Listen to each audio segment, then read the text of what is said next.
Welcome to Strip Cover Lit, where we squeeze the bigger picture out of literature. I'm Adrian Ford, and we are here for part 10 of a 15-part series as we journey short story by short story through Dubliners by James Joyce. The short story in question today is known as Clay. So we're going to have a quick recap of the short story. We will have a literary analysis of the short story, some literary criticism, and then we're going to get into writer's notes, things that I think we can learn as writers from this short story. So, what happened in Clay? Maria is finishing up her day at work, and she has a big night ahead of her. She's already doing the math on time and money. What will she be able to spend on tonight? Joe will be there, though, and hopefully he hasn't had anything to drink. When he's not drunk, he's as nice to her as his wife is. Often inviting her to live with him and his wife. Maria's been through a breakup. Finally, Maria's workday is over, and so Maria is single. Maria is unmarried, unwed. Finally, her workday is over, and she changes her clothes. Pardon me, I'm having trouble with my own handwriting for some reason. She changes her clothes and boards the tram. She stops to buy some cakes before finally making it to Joe's house. But after giving the children their cakes, she cannot find the special cake that she had for Joe and Mrs. Donnelly.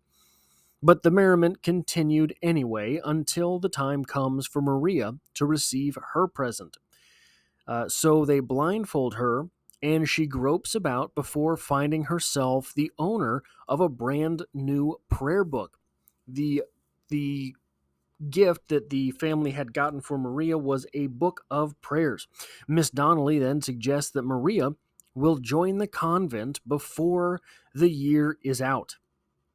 The merriment then continues for a little bit, but everyone is tired, and so they beg Maria to end the night with a song. So she stands and she sings, and she forgets the second stanza of the song, so she carries on anyway, little soldier that she is, by singing the first stanza all over again. After which, a teary-eyed Joe asks for the corkscrew because he is going to start drinking. There was something there that triggered him to start drinking. We're going to get into that in a minute. That will be the last part of the literary criticism part. But first, let's go ahead and talk about some of the smaller things going on. So the big thing is going to be the song itself. But there are little things to pick up along the way about what this short story is doing. We have, during the workday, Maria being called a veritable peacemaker. Now, this is notable because Maria is going to visit Protestants. There is a divide between Protestants and Catholics in Ireland. So to be called a peacemaker during this point in time is something real and tangible. It is not just something that to call someone a peacemaker is to actually portend upon them some type of compliment. In today's world, we might not think of things like this quite as lofty, but that's because we are not living in times quite so turbulent as Ireland was during this time. So to be called a peacemaker is a good thing, and it tells us a lot about Maria. So obviously the religious overtones on the name, I'm not going to really get into that because that one's probably fairly easy to sort of read into. She's a very innocent person. Further, 72 and 73. Yeah, here. We have this quote. When she gets on the tram, Maria is on the tram, and she's looking for a place to sit. The tram was full, and she had to sit on the little stool at the end of the car, facing all the people with her toes barely touching the floor. Now, Maria we have been given two real things about Maria outside of the peacemaker thing. So everyone likes Maria. We get that much. But there's two other things at play. Maria is a very small person. Maria is single. Maria is not at the age where someone, quote unquote, should be single. So she feels all the time, because of these two things, as if she were on display. People are looking at me. People are looking at me. That is why this characterization is very strong coming to us from Joyce. This is a character who, Maria, is very self-conscious of being the oddball, very self-conscious of being. So we have all of these references in the story to the idea of marriage. Now, those things do not stick out quite so bad unless you are looking for them, as Maria is very sensitive, seemingly, of the subject. Then we get this. She arranged in her mind all she was going to do and thought how much better it was to be independent and to have your own money in your pocket. Do we believe this coming from Maria? Now, Maria is living in a day and age where, look, the world in which she lives is not our world. The world in which Maria lives is a much different time. There was no TV or internet to keep playing, to keep you company. There is no one to do the heavy lifting at home if you are so small as Maria. This is a world where the home life is much more difficult, much more trying than it is in today's world, even from the comfort standpoint. Maria is someone who is probably not meaning this, actually. She arranged in her mind all she was going to do and thought how much better it was to be independent and have your own money in your pocket. Now, the money part, yeah, sure, probably, maybe. But to know that you're going home and having to do all of the tasking on your own, to know that you are going home and there's no one there to protect you, these things, especially if you are as diminutive as Maria is described as being, these things become real world difficulties. This is not today's day and age where, yes, sister, boss, girl boss, whatever you want to say, all this stuff. Individuals, men needed women, women needed men. This was a different world and had different societal standards and expectations than we do today. It seems to me that in this sentence, Maria is doing as much of trying to convince herself that it's good to be independent. It is better, in fact, to be independent than she is trying to convince, than the narrator is trying to convince us. And then we have, finally, a reflection on this at the very end of the story. Maria singing this song. I dreamt that I dwelt in marble halls with vassals and serfs at my side, and of all who assembled within those walls, that I was the hope and the pride. I had the riches too great to count, to boast of, I had riches too great to count, could boast of a high ancestral name.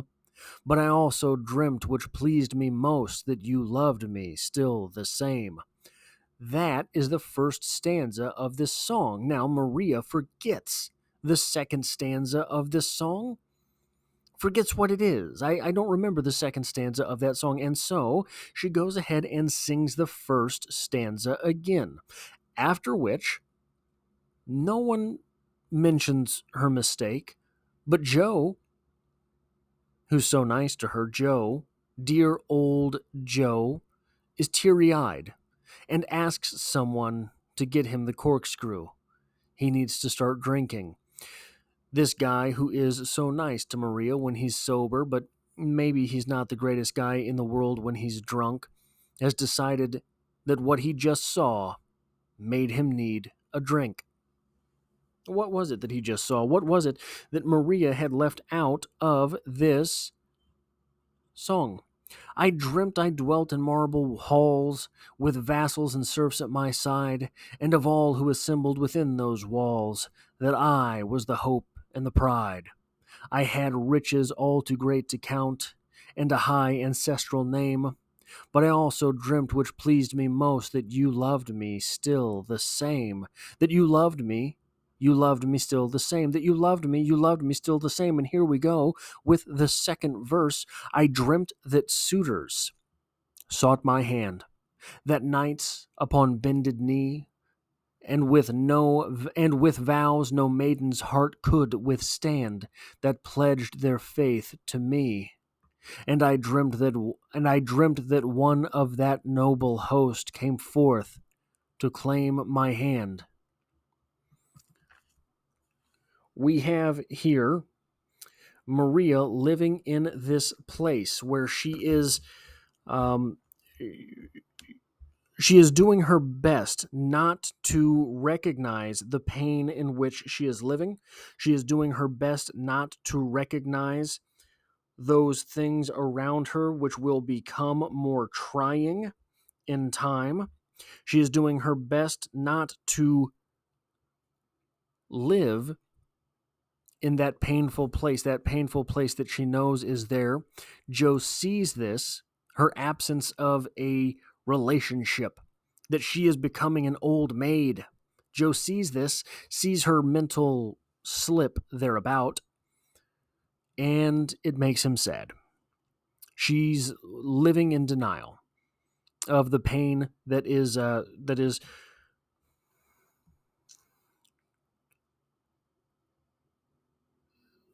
She's living in denial of the pain that is so obvious to everyone around her and is obvious to her as well.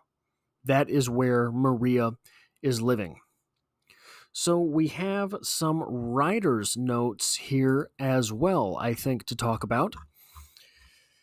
Number one, James Joyce, several times in this story, and I forgot to highlight them, so you're just going to have to take my word for it. You read this thing as well. Uses the words very, very.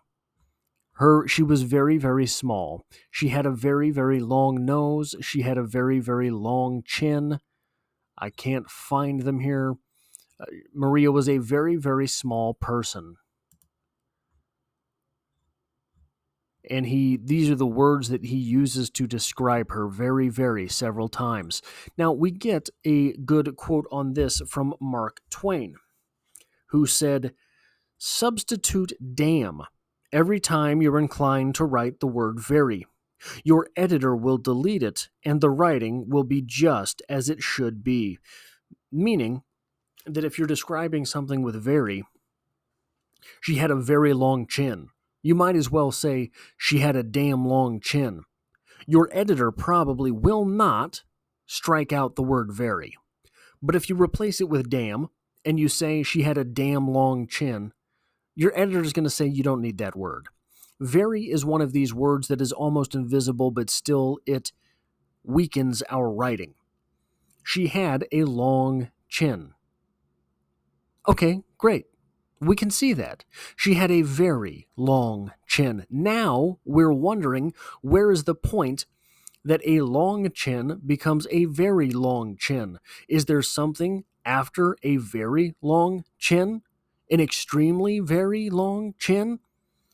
So when we are talking about writing, these are things that how you modify words, how you modify phrases, how you make phrases more exact, more precise is one thing, but words like very give the writer the feeling that they are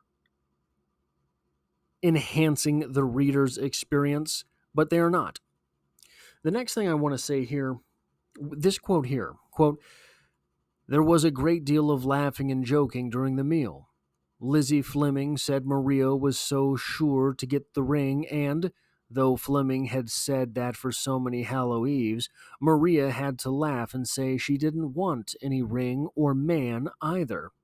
and when she laughed, her gray-green eyes sparkled with disappointed shyness, and the tip of her nose nearly met the tip of her chin. Then Ginger Mooney lifted up her mug of tea and proposed Maria's health, while all the other women clattered with their mugs on the table and said she was sorry she hadn't a sup of porter to drink in it. And Maria laughed again until the tip of her nose nearly met the tip of her chin, until her minute body nearly shook itself asunder because she knew that Mooney meant well, though. Of course, she had the notions of a common woman.